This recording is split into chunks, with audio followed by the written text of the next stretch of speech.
કેમ છો મિત્રો? જય યોગેશ્વર, જય સ્વામિનારાયણ, જય શ્રી કૃષ્ણ. હું છું શિલ્પાસ કિચન રેસિપીસમાં તમારું સ્વાગત કરું છું. અમારા ઘરમાં બધાને મારા હાથની આઈસ્ક્રીમ તો બહુ જ ભાવે છે, પરંતુ આટલી બધી ગરમીમાં બધાને કંઈક ઠંડુ પીવાની ઈચ્છા થઈ. તો મને બધાએ કીધું કે કંઈક નવું અને ટેસ્ટી એવું શરબત બનાવો કે જે અમે ક્યારેય ન પીધું હોય અને વારંવાર પીવાની ઈચ્છા થાય. અને એમાં પણ ઘરના બાળકોની ડિમાન્ડ તો કંઈક અલગ જ હોય, પરંતુ મેં કંઈક એવો આઈડિયો વાપર્યો કે જેથી એ બાળકોનું પણ મનપસંદ બની ગયું.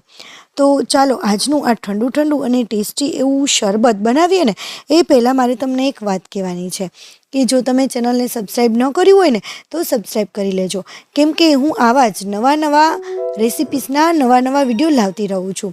અને બાજુમાં જે બેલ આવે ને એને પણ ઓન કરી દેજો, જેથી નવા વિડીયોની નોટિફિકેશન આવે અને નવો વિડીયો તમે તરત જોઈ શકો.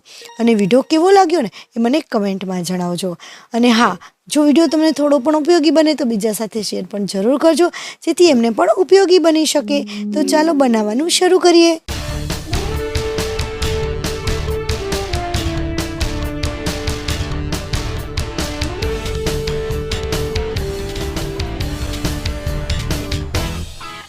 અહીંયા મેં સૌથી પહેલાં તો આ ગોંદ કતીરા લીધું છે. આ ગોંદ કતીરા છે ને એ ગુંદ જેવું જ લાગતું હોય છે, પણ આ ગરમીમાં પીવાય છે અને એકદમ ઠંડક આપનારું હોય છે. જે શિયાળામાં આપણે ગુંદ વાપરીએ છીએ એ ગુંદ નહીં, પણ આ ગુંદ કતીરા અલગ આવે છે. આ ગુંદ કતીરાને આપણે પાણીમાં જ્યારે પલાળીએ ને ત્યારે ઓગળતું નથી, પરંતુ એ ફૂલાય અને એકદમ એ સ્પ્રેડ થઈ જાય છે. તો આ રીતે એને આપણે એક ગ્લાસ પાણી નાખી અને 5 થી 6 કલાક માટે આપણે પલાળી દઈશું. અને ત્યાર પછી અહીંયા એક તપેલીમાં મેં 1/2 લીટર જેટલું પાણી લીધું છે, પરંતુ એ મેં પૂરું 1/2 લીટર નથી લીધું, થોડું એવું ઓછું લીધું છે, કારણ કે એ આપણે આગળ જોઈશું કે 1/2 લીટર પૂરું કેમ નહીં લઈએ. હવે એની અંદર અહીંયા 6 ચમચી જેટલી ખાંડ લઈ છે. અહીંયા મેં જેલી બનાવવા માટે આ પાણી લીધું છે. તો આ જેલીનું આ રીતનું પેકેટ આવે છે. અમુક પેકેટ આવે છે એમાં ખાંડ નાખેલી જ આવતી હોય છે, અને અમુક આ પેકેટ હોય છે તો એમાં ખાંડ આપણે નાખવાની હોય છે. તમે કેવું પેકેટ લ્યો છો ને એના ઉપર ડિપેન્ડ છે. તો આ મેં રોઝ ફ્લેવરનું આ જેલીનું પેકેટ લીધું છે. તો એ બધું જ પેકેટ આપણે એની અંદર નાખી દઈશું. અને એમાં માપ આપેલું હોય છે કે 500 ml પાણી લેવાનું અને આખું પેકેટ આપણે નાખી દેવાનું.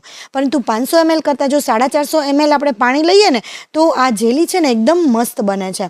તો એને ગેસ ઉપર આપણે આ રીતે ગરમ કરી લઈશું, અને આ રીતે એકદમ સરસ રીતે ઉકળી જાય ને ત્યાં સુધી આપણે એને ઉકાળી લેવાની છે. અને ત્યાર પછી એને આપણે એક થાળીમાં પાથરી દઈશું. પરંતુ આપણે થાળી છે ને આ રીતની કોઈ પણ કાંઠાવાળી હોય ને એવી લેવાની, કે જેના કાંઠા થોડા વધારે ઊંચા હોય. અને આને કોઈ પણ જાતનું તેલ કે ઘી લગાડવાની જરૂર નથી, ગ્રીસ કરવાની જરૂર નથી. એમનેમ જ ડાયરેક્ટ આપણે થાળીની અંદર આપણે પાથરી દઈશું અને એને ઠંડુ થવા માટે રાખી દઈશું. આ જેલી છે એ બાળકોને બહુ જ ભાવશે. જો થોડી વધારે મીઠી કરવી હોય, એટલે કે ગળી કરવી હોય, તો થોડી ખાંડ તમે વધુ નાખી શકો છો. હવે આને ઠંડુ થવા માટે રાખી દઈએ. હવે આપણી જેલી ઠંડી સરસ થઈ ગઈ છે અને આપણે એને કટ કરી લઈએ. તો આ રીતે નાના પીસ કે જેવડા તમારે યુઝમાં લેવા હોય એવડા તમે પીસ કરી શકો છો. તો હું એકદમ સરસ નાના પીસ કરી લઉં છું. આ જેલી બાળકોને તો બહુ જ ભાવશે. જો કે બધા જ બાળકોની જેલી ફેવરિટ જ હોય છે. અને આ જેલીનો તમે કઈ જગ્યાએ જેમ યુઝ કરવો હોય એમ કરી શકો છો. અને આને તમે જોઈ શકો છો, જ્યારે કાઢીએ છીએ ડીશને ગ્રીસ નથી કરી તો પણ એકદમ મસ્ત રીતે નીકળી જાય છે. અને આ જેલી છે એ હું તમને બતાવી દઉં કે એકદમ મસ્ત સોફ્ટ અને પરફેક્ટ જેલી બનીને તૈયાર છે. એકદમ મસ્ત સોફ્ટ. તો આ રીતે બનાવી અને તમે ગોલામાં, આઈસ્ક્રીમમાં કે આવી રીતે કોલ્ડ્રિંક્સમાં પણ બાળકોને આપી શકો છો. તો હવે આપણે બીજું કોલ્ડ્રિંક્સ બનાવવાની તૈયારી કરીએ. તો અહીંયા મેં નાગરવેલના પાન લીધા છે. આ નાગરવેલના પાન તમને કોઈ પણ પાનની દુકાને મળી જશે. તો આ પાનને આપણે પહેલાં તો એકદમ સરસ રીતે વોશ કરી લઈએ. અહીંયા મેં 10 જેટલા પાન લીધા છે, 8 થી 10 પાન લીધા છે. તો એને આપણે ધોઈ અને સાફ કરી લઈએ અને નિતારી લઈએ. પછી એને એક ડીશમાં રાખી અને રફલી આપણે કટ કરી લેવાના છે. એનો કોઈ શેપ આપવાનો નથી અત્યારે, એકદમ થોડા નાના મોટા એવા કટ કરી લઈશું. અને ત્યાર પછી આપણે એક મિક્સર જારની અંદર એ બધા જ પાનને નાખી દઈશું. અને અહીંયા મેં જે એલચી પણ પલાળીને રાખી હતી. તો આ 3 એલચી એકદમ સરસ ફૂલાઈ ગઈ છે. તો 3 કલાક જેવું થયું હતું અને એલચી સરસ આ રીતે ફૂલાઈ ગઈ છે. તો પાણી સહિત આપણે એલચીને પણ એની અંદર નાખી અને સરસ ક્રશ કરી લઈએ. તો આ રીતે અધકચરું ક્રશ થયું છે. ત્યાર પછી એની અંદર અહીંયા ગુલકંદ છે. તો મિત્રો આ ગુલકંદ છે ને મેં ઘરે બનાવેલું જ ગુલકંદ છે. આ મેં 3 ચમચી જેટલું ગુલકંદ આની અંદર એડ કર્યું છે. અને જો તમારે એની રેસીપી જોઈતી હોય ને તો મને કમેન્ટમાં કહેજો, હું તમને એની રેસીપી આપી દઈશ. અથવા તો તમને વિડીયો પૂરો થઈને એન્ડમાં પણ તમને મળી જશે અને ડિસ્ક્રિપ્શન બોક્સમાં પણ મળી જશે. તો એ બધું એકદમ મસ્ત રીતે ક્રશ કરી લીધું છે. જો જરૂર લાગે તો તમે એની અંદર થોડું એવું પાણી એડ કરી શકો છો અને ક્રશ કરી શકો છો. તો આને એક અલગ વાસણમાં કાઢી લઈએ. હવે અહીંયા મેં વરિયાળીને પણ પલાળી લીધી હતી. સિમ્પલ રીતે જ વરિયાળીને ધોઈ અને એની અંદર આપણું સાદું પાણી નાખી અને 4 થી 5 કલાક માટે પલાળી દીધી હતી. તો અહીંયા એકદમ સોફ્ટ સરસ વરિયાળી થઈ ગઈ છે. અહીંયા મેં 2.5 થી 3 ચમચી જેટલી વરિયાળી પલાળેલી છે. તો આ વરિયાળી જે પલાળેલી છે એને આપણે મિક્સર જારની અંદર જ નાખી દઈએ. આપણે જે પાન ક્રશ કરેલા હતા એ જ જારની અંદર આપણે નાખી દઈએ. અને આ પાણી અત્યારે આપણે નહીં યુઝ કરીએ. અત્યારે પાણીને સાઈડમાં રાખી દઈએ અને આ વરિયાળીને આપણે એકદમ સરસ ક્રશ કરી લઈએ. પણ એક વખતમાં આ વરિયાળી ક્રશ નહીં થાય, કારણ કે વરિયાળી જે છે ને એકદમ હાર્ડ હોય છે. એનો અંદરનો જે પાર્ટ હોય છે ને એ ક્રશ થતાં બહુ જ વાર લાગે છે. પરંતુ આને આપણે થોડું આ રીતે ક્રશ કરી અને જે વરિયાળી પલાળેલું પાણી હતું ને એ પાણી હવે આપણે એની અંદર એડ કરી દઈશું અને પછી ક્રશ કરીશું. તો એકદમ ફટાફટ ક્રશ થઈ જાય છે. જો પહેલાં જ એને પાણી વધુ નાખી દઈ અને પછી ક્રશ કરશું ને તો એકદમ પ્રોપર ક્રશ નથી થતી. તો આ રીતે એકદમ મસ્ત વરિયાળીની પેસ્ટ પણ તૈયાર છે. તો આવી પેસ્ટ બનાવી લેવાની છે આપણે. આ પેસ્ટને પણ અત્યારે સાઈડમાં રાખી દઈએ અને આપણે ગેસને ઓન કરી લઈએ અને એની ઉપર એક પેન રાખી દઈએ અને એની અંદર આપણે જે ગુલકંદ અને પાન એલચીવાળું જે પેસ્ટ હતી ને એ એની અંદર આપણે નાખી દઈશું. ત્યાર પછી જે વરિયાળી ક્રશ કરેલી હતી એ પણ એની અંદર નાખી દઈશું. બધી જ વરિયાળી નાખી દઈશું. અત્યારે ઉનાળામાં આવું જે શરીરને ઠંડક આપે ને એવું કંઈક પીવાની અને ખાવાની બહુ ઈચ્છા થતી હોય છે. અને આ બધું આપણા હેલ્થ માટે બહુ જ સારું છે.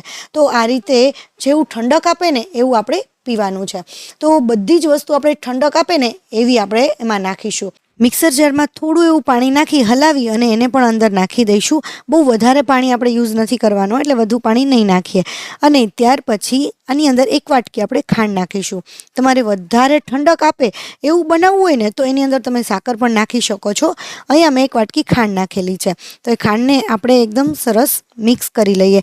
મિત્રો, તમને મારી રેસીપી કેવી લાગે છે ને મને કમેન્ટમાં જણાવજો. અને જો તમને થોડી પણ ઉપયોગી બનતી હોય ને તો બીજા સાથે શેર કરવાનું ના ભૂલતા. અને હા, ચેનલને જો તમે સબસ્ક્રાઈબ ના કર્યું હોય ને તો સબસ્ક્રાઈબ પણ કરી લેજો આવા જ નવા વિડીયો જોવા માટે. હવે અહીંયા મેં લીલો કલર લીધો છે, ફૂડ કલર. એ આપણે થોડો કલર જ યુઝ કરવાનો છે અને આ કલર જેલ કલર છે. જો તમે પાવડર કલર તમારી પાસે હોય તો તમે એની અંદર પાવડર કલર પણ નાખી શકો છો. તો અહીંયા લીલો કલર અને અથવા તો આ ઓપ્શનલ છે. જો તમે અવોઇડ કરવા માગતા હોય કે જો તમારે નાખવો જ ન હોય તો તમે એને અવોઇડ પણ કરી શકો છો. પણ આનાથી કલર અને લુક એકદમ બહાર જેવો જ આવે છે, એટલા માટે મેં કલરનો યુઝ કર્યો છે. અને આ ઓર્ગેનિક કલર છે એટલા માટે. હવે આપણે એકદમ સરસ ગરમ થઈ ગયું છે અને અહીંયા આ આંગળી ચીપચીપી થાય એટલે કે ચાસણી બહુ વધારે નથી આવવા દેવાની, પણ હાથમાં લઈએ અને આંગળી ચોટે ને એટલું જ આપણે એને ગરમ થવા દેવાનું છે. હવે એને આપણે ગરમ છે ને ત્યાં જ એક ગરણાથી એને ગાળી લઈશું. આ રીતનો થોડો એવો જાડો ગરણો હોય ને એનાથી ગાળી લઈશું. જો ઠંડુ થશે ને તો એ વધારે થીક થવા માંડશે, એટલા માટે ગરમ હોય ને ત્યાં જ એને આપણે ગાળી લેવાનું છે. એકદમ સરસ રીતે ગાળી લઈશું. મસ્ત રીતે ગળાઈ ગયું છે. તો આ જે છે એને પણ હજી પાણી નાખી અને તમે અલગથી વાપરી શકો છો. પણ આ જે રહ્યું ને એકદમ ઘટ તૈયાર થયું છે, તો એને આપણે રાખી મૂકવું હોય ને તો રાખી પણ શકો છો. તમે એને 3 થી 4 મહિના પણ રાખી શકો છો. હવે અહીંયા મારી પાસે જે ગોંદ કતીરા છે એ એકદમ સરસ ફૂલાઈ ગયું છે. જુઓ, તમે જોઈ શકો છો કે આ ગોંદ કતીરા તૈયાર થઈ ગયું છે. તો એ ગોંદ કતીરા આપણે અત્યારે સાઈડમાં રાખી દઈએ અને એક અને એક વાસણમાં આપણે દૂધ લઈ લઈએ. આ દૂધમાં ખૂબ જ સરસ લાગે છે, એકદમ ટેસ્ટી લાગે છે. જો આને તમે પાણીમાં બનાવવું હોય તો પાણીમાં પણ તમે બનાવી શકો છો, પરંતુ દૂધમાં બહુ જ સરસ લાગે છે. તો અમે આ રીતે દૂધમાં સર્વ કરીએ છીએ અને એની અંદર આપણે અહીંયા ગોંદ કતીરા બધો જ નાખી દઈશું અને ત્યાર પછી એને સરસ રીતે મિક્સ કરી દઈએ. અને ત્યાર પછી અહીંયા મેં જે રોઝ ફ્લેવરની જેલી બનાવેલી હતી ને એ જેલી નાખીશું, એટલે બાળકોને તો મજા પડી જશે. તો એ જેલી નાખી અને ત્યાર પછી આપણું જે શરબત, પાનનું શરબત તૈયાર કરેલું હતું ને એ આપણે એની અંદર નાખી દઈએ. અહીંયા દૂધ પ્રમાણે 2 થી 2.5 ચમચા જેટલું આપણે એની અંદર શરબત નાખીશું. તમે કેટલું દૂધ લ્યો છો એના ઉપર ડિપેન્ડ છે કે કેટલું આપણે શરબત એની અંદર એડ કરવું. અને તમે તમારા ટેસ્ટ પ્રમાણે થોડું એકદમ વધારે સ્ટ્રોંગ અને ઓછું સ્ટ્રોંગ પણ કરી શકો. એટલે હવે અહીંયા મેં આપણે તકમરિયા જે હોય છે ને એ તકમરિયાને મેં પલાળી રાખેલા હતા, એને પણ 4 થી 5 કલાક સુધી પલાળી દઈ એટલે એકદમ મસ્ત પલળી જાય છે. તો આ એની અંદર સરસ રીતે મિક્સ કરી લઈએ અને જે શરબત છે એને પણ આપણે હલાવી લઈએ અને એકદમ મસ્ત મિક્સ થઈ જાય ત્યાર પછી આ આપણે સર્વ કેવી રીતે કરીશું ને એ પણ જોઈએ. જુઓ, અહીંયા એકદમ ટેસ્ટી આપણું શરબત તૈયાર છે, પરંતુ એકદમ ઠંડક વિના, એટલે કે ઠંડુ ઠંડુ હોય ને તો એ વધુ મજા આવે છે. એના માટે આપણે એની અંદર બરફ એડ કરી દઈએ. નવું અને ટેસ્ટી એવું શરબત તૈયાર છે જે વારંવાર આપણને પીવાની ઈચ્છા થાય અને બાળકોને પણ ખૂબ જ ભાવશે. આ જે જેલી છે એ અંદર નાખેલી છે એટલે જેલી ખાવાના કારણે પણ એ આ શરબત બહુ જ પીશે અને સ્વાસ્થ્ય માટે પણ ખૂબ જ હેલ્ધી અને ઠંડક આપે તેવું. તો મિત્રો, તમને મારી આ રેસીપી કેવી લાગે ને એ તમે મને કમેન્ટમાં જરૂર જણાવજો.